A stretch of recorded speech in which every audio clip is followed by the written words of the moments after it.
My name is Gautam Alluri. I'm a software engineer working on object storage product at Nutanix. And joining with me is Sarthak Moorjani. Today, we're going to present the replication of object storage system. For the agenda of the presentation, we will talk about object storage overview, the use cases for replication. Then we will move to the main section of the presentation, which is challenges faced during the design of replication and the solutions we had come up with. Finally, we will look at performance briefly. Let's talk about the relevance of object storage today, how it is different from other forms of storage, and why its adoption is increasing in data centers on premises. Storage today can be primarily consumed in three different ways. The first is block storage, where storage is consumed as blocks over volumes. There is no namespace, and volumes are accessed at offsets and length. Typically, the protocol to access block storage is SCSI or iSCSI. This is popular for applications that store structured data like databases. Next comes file storage, where namespace is hierarchical and is organized as directories and files. File systems can be local or can be accessed over network through NFS or SMB protocol.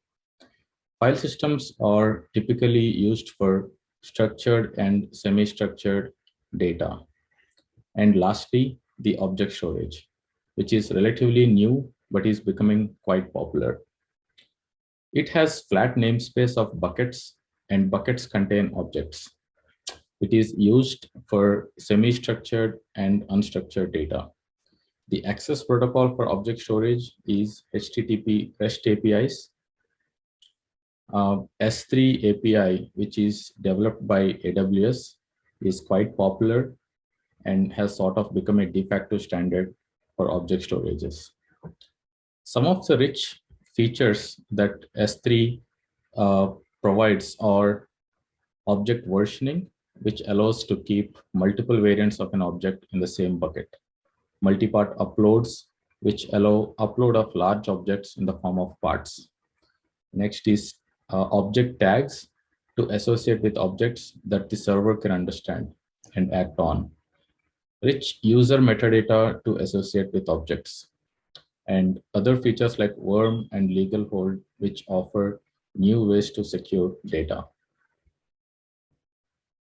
Now let's see why object storage is becoming popular on premises.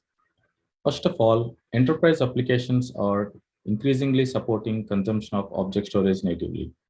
This is primarily driven by the fact that they need to store data on cloud for various reasons.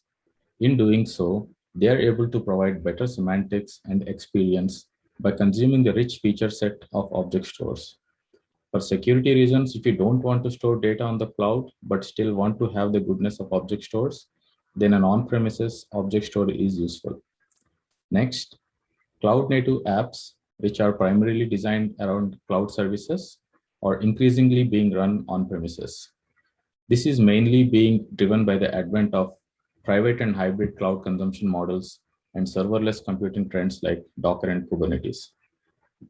Cloud-native apps, as we know, primarily store their data in object storage. So to run them on premises, a native on-premises object storage is very useful. Next is the scale and performance aspect. Because of the flat namespace that object storages provide, the metadata overheads to access or consume an object is insignificant. As such, object stores can provide comparable performance to the file systems and therefore are being consumed for primary as well as critical workloads. Lastly, the feature set of object storage is continuously evolving, and interesting features like website hosting, notification support, lifecycle policies for data management are all available in S3 compatible object stores. These features are not easily available in other file access protocols like NFS. Now, let's look at how a typical scale-out object storage system may look like.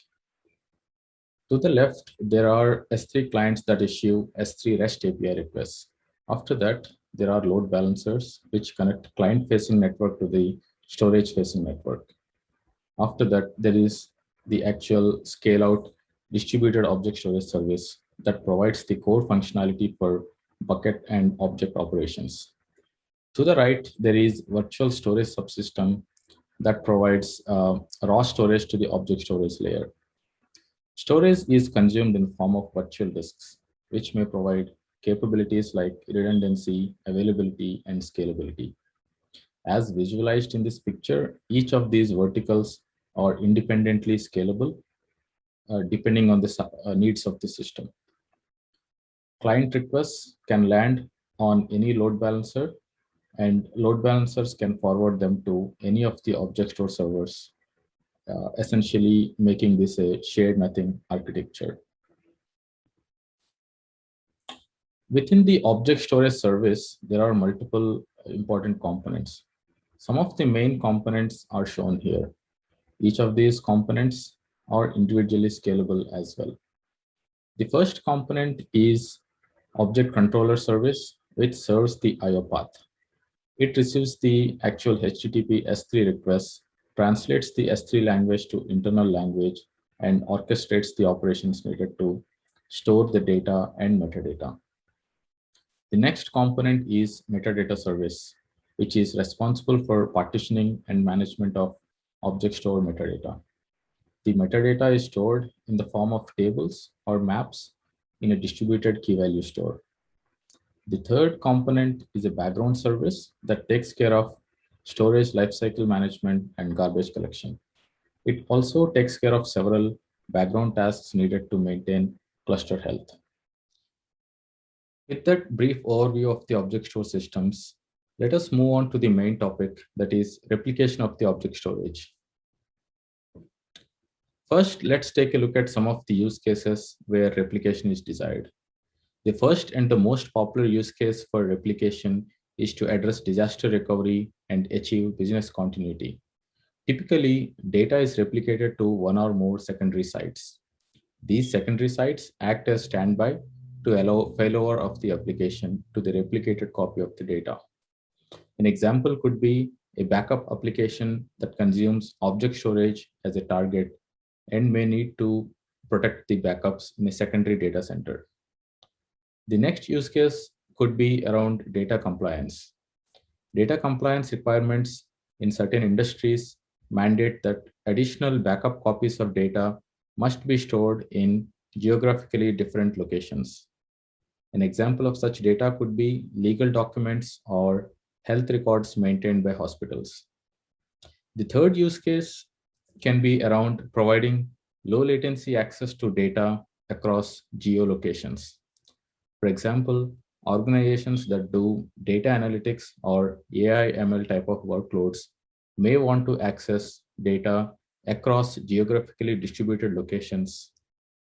And such applications benefit from having the data replicated locally, which can then be read multiple times and hence providing a low latency access to the data. The next use case can be in the form of sync and share that involves data sharing from central location to edge locations and vice versa. Large organizations that typically have multiple data centers across the globe, they can distribute content that is generated from a primary data center to all the edge locations. An example of such use case could be a primary data center storing golden images of VM templates, and periodically these images get patched and distributed to all other edge data centers in a reasonable time frame. The next use case for replication is to enable migration of the data from one object store cluster to another. As described so far, the use cases for replication go beyond the data protection because at the core, this provides a robust mechanism to move data from one system to other. Based on the use cases mentioned, some of the common ways the replication can be configured is shown in these topologies. First is one-way replication. This is the basic topology for achieving a secondary copy. Pretty much all the use cases mentioned before can be achieved with this. The next is bidirectional and this is usually set up to achieve disaster recovery.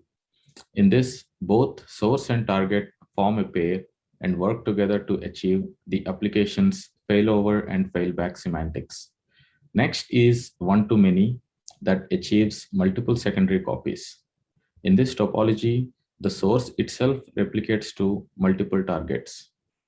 After that, there is chain replication, which also achieves multiple copies, but here the entities form a chain rather than a fan out. Chain and one-to-many have their own advantages and disadvantages over each other. Choice of one approach over the other depends on the factors like server resources, like network bandwidth, etc., which are available at these sites. For example, a hub data center replicating to multiple edges may benefit from one-to-many topology.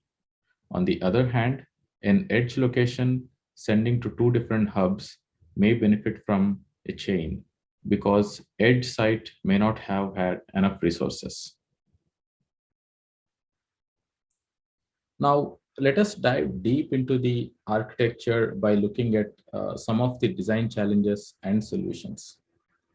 The first challenge is about replication granularity. Typical usage patterns of object stores desire the ability to configure replication at a bucket level rather than all buckets. For example, one bucket may be used for backup of important documents, and a separate bucket may be used for temporary data.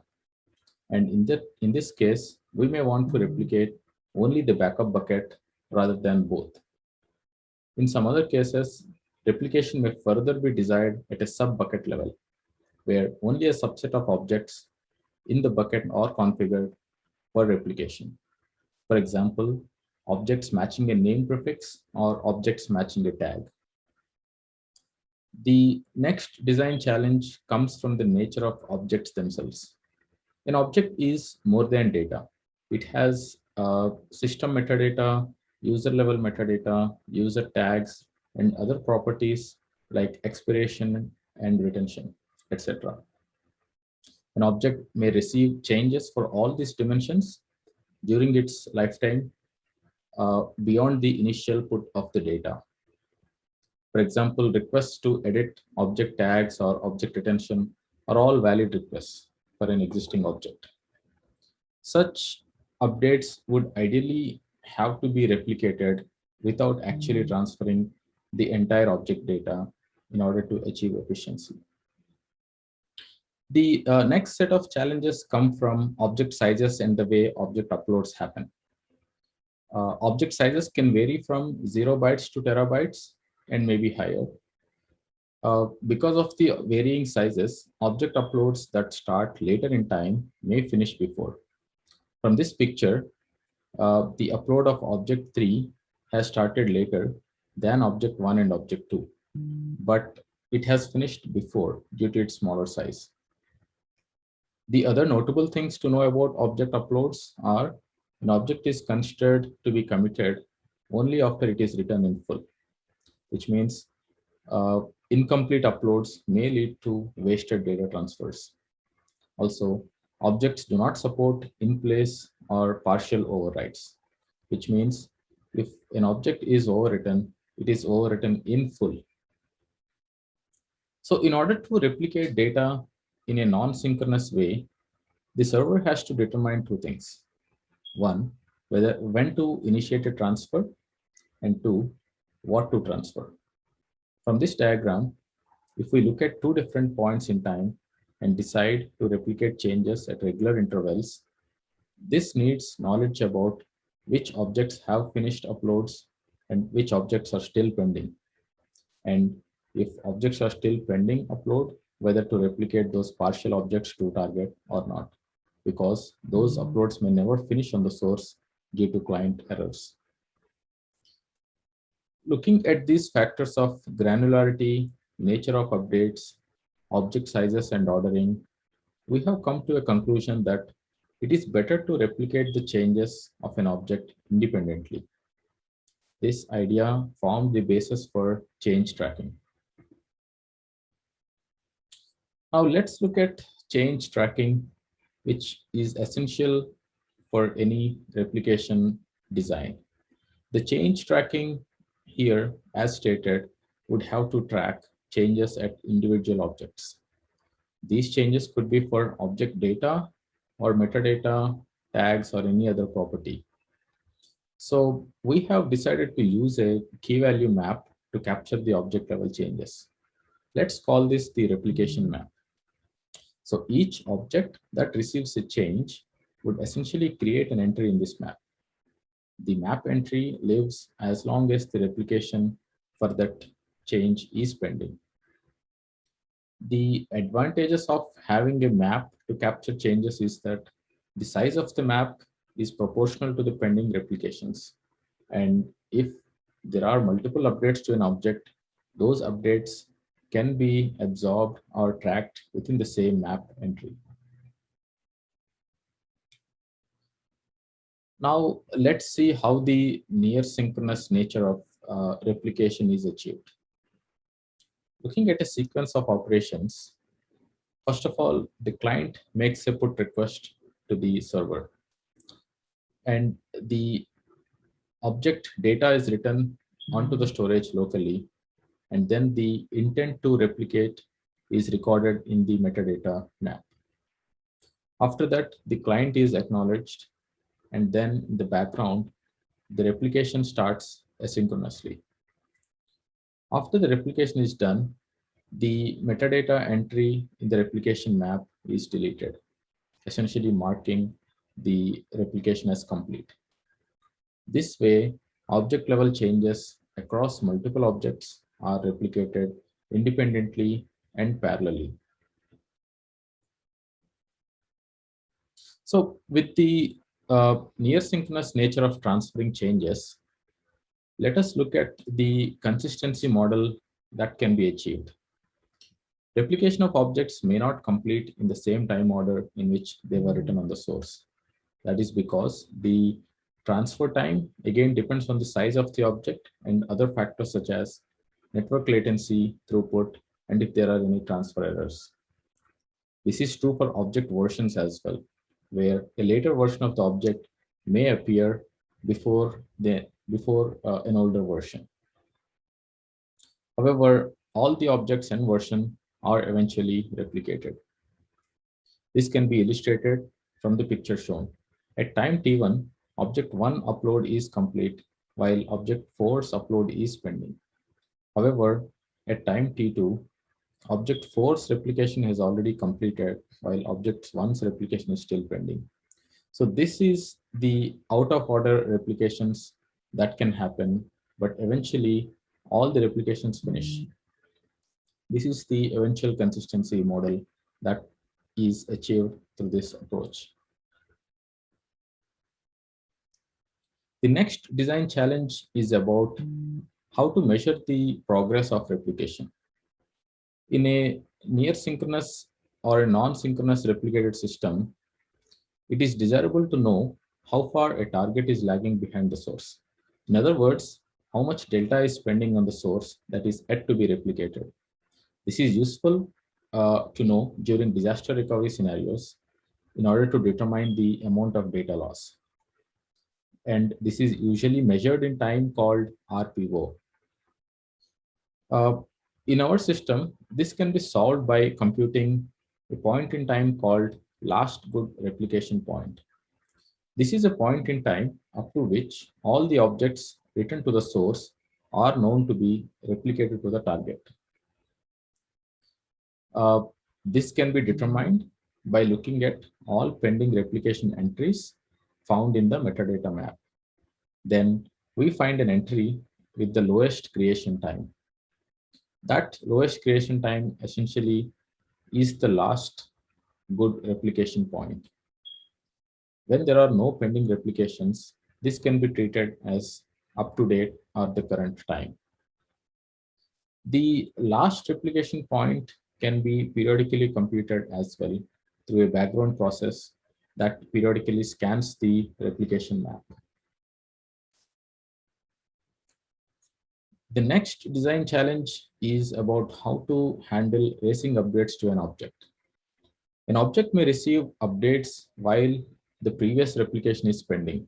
For example, updates like object tags update or object retention update can happen while the replication is pending. The object may also get completely overwritten while replication for previous copy of the data is pending. These races or parallel updates can be solved by introducing versioning of replication metadata. If updates happen while the replication is already pending, the new changes are reflected by incrementing a version number in the replication entry. By just updating the version number, it simply tells that a change has occurred to the object without uh, providing the actual knowledge of the type of the change. For the next section, I will let my colleague Sarthak Moorjani to take over from here. Thank you. Thanks, Gautam. My name is Sarthak and I'm working in Nutanix as a software engineer. I will be talking about the data paths that replication takes. So the data transfer can be done either through foreground operations or through background operations. Foreground operations are those that are started immediately after the client is acknowledged about the object put. Now, replications that did not complete in the foreground path are completed by the background processes and the background scan that we have. Now, these operations are mainly of two types. First, the racing updates that did not start due to the one-op outstanding principle, which we will talk.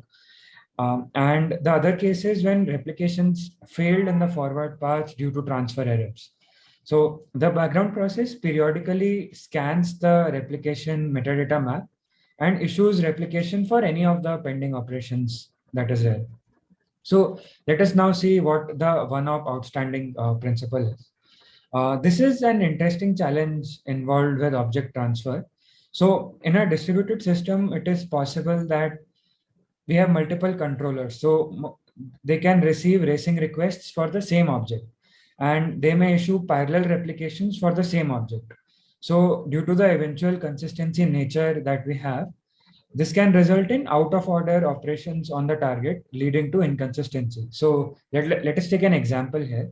So from the diagram, it is clear that the sequence of operations is object one is overwritten and then it is updated, which can be a metadata update, let's say. If replication for both these operations start independently, then they may get reordered on the target. And in this case, the object update is lost, so which leads to inconsistency. Now, this race is actually handled by serializing these two operations within an object. So what that means is that replication of a given object is limited to one request outstanding across the entire system.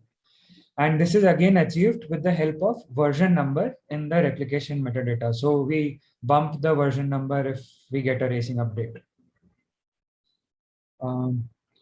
Now, let us look at one of the more common failure scenarios that can occur. So a network failure on the source or remote side can happen because of any reason. The object services itself can go down if the entire data center suffers, let's say due to a power failure. So under such scenarios, all ongoing replications will get disrupted. So for smaller objects, the failures are acceptable and a retry for the entire application would transfer the entire object. But if a large object that is being replicated during this time, if a failure of that object happens, then we might lose all the hard work done by the system. So to achieve restartability for large objects without redoing the transfer from the start, we make use of the existing multi-part upload protocol that is provided by S3. In such a scenario, even if failure occurs, we would have acknowledgement from the remote side up till the last part which was transferred. So when the system is back up and running, we restart replication only from the latest part which was not replicated till now. Let us now understand briefly how exactly the S3 multi-part protocol works, and then we'll look at an optimization that we did for replicating multi-part objects, which are usually very large objects. So the protocol is divided into three phases. The first one is called multi-part upload start. This is nothing but an intent given to the server from the client that he or she wants to initiate a multi-part upload. So it creates a random upload ID, which is returned to the client to identify this particular multi-part upload.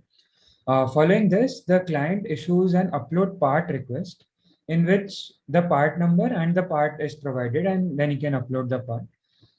Note that these upload part operations can run in parallel and strict ordering is not required. So for instance, you can upload part number 5 before part number 4 or whatever. This is completely acceptable to the protocol.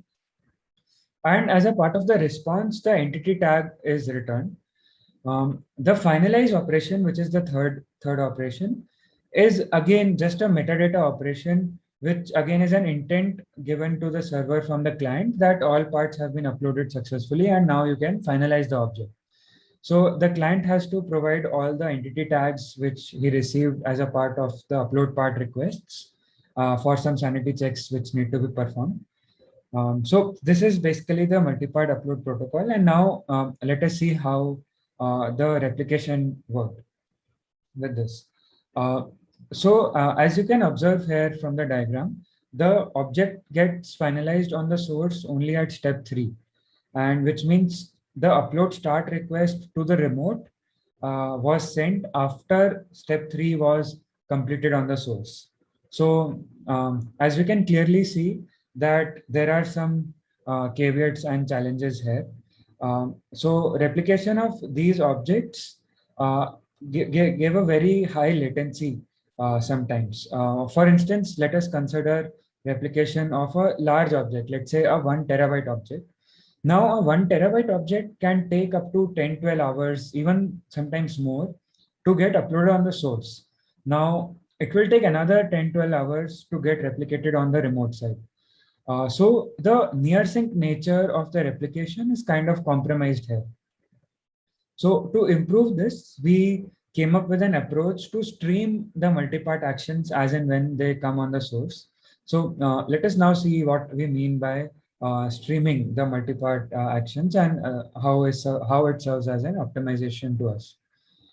So with this new approach, we basically replicated each of the multi-part actions inherently. So internally, what we did was the replication map that we have. Each of these operation had an entry in that replication map. So if any of the operation fails, the background path can kick in and perform a retry. So the successful replication can be complete. So as soon as multi-part start lands on the source, along with sending the success headers to the client, we also issue a replicate operation of only the multi-part start to the remote. And this happens almost immediately.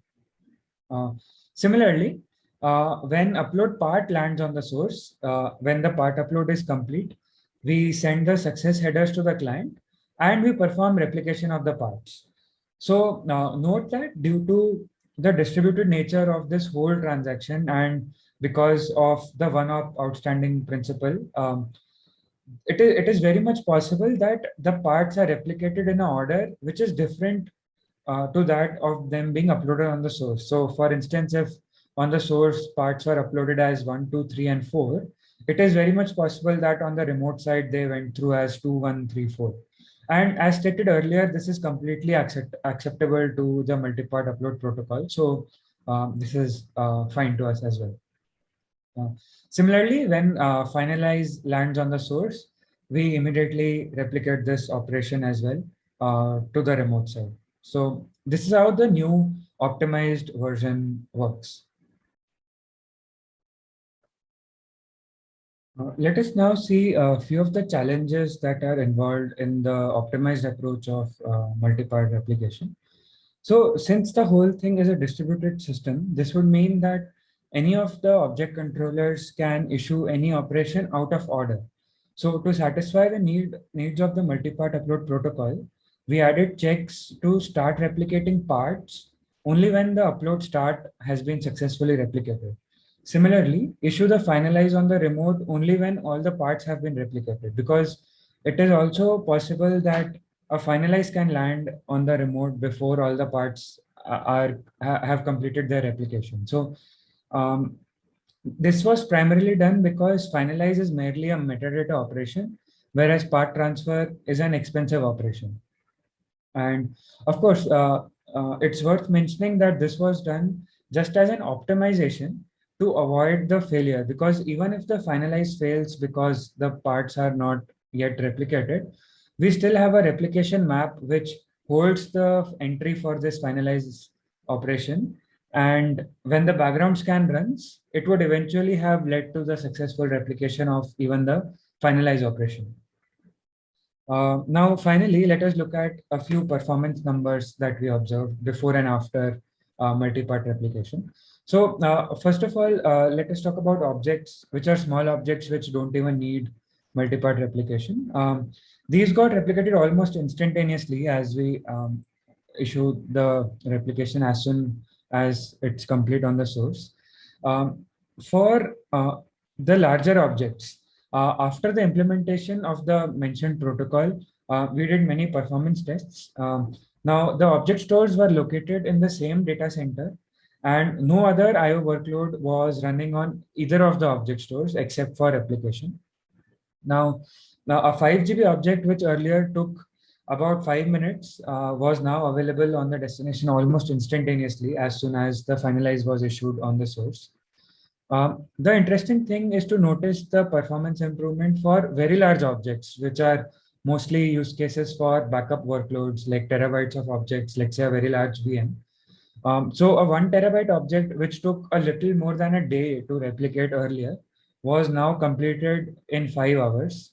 And a 5 TB object, which took more than 6 days to replicate earlier, was now available on the destination in less than a day's time. Um, so that's all from our side. Thank you very much.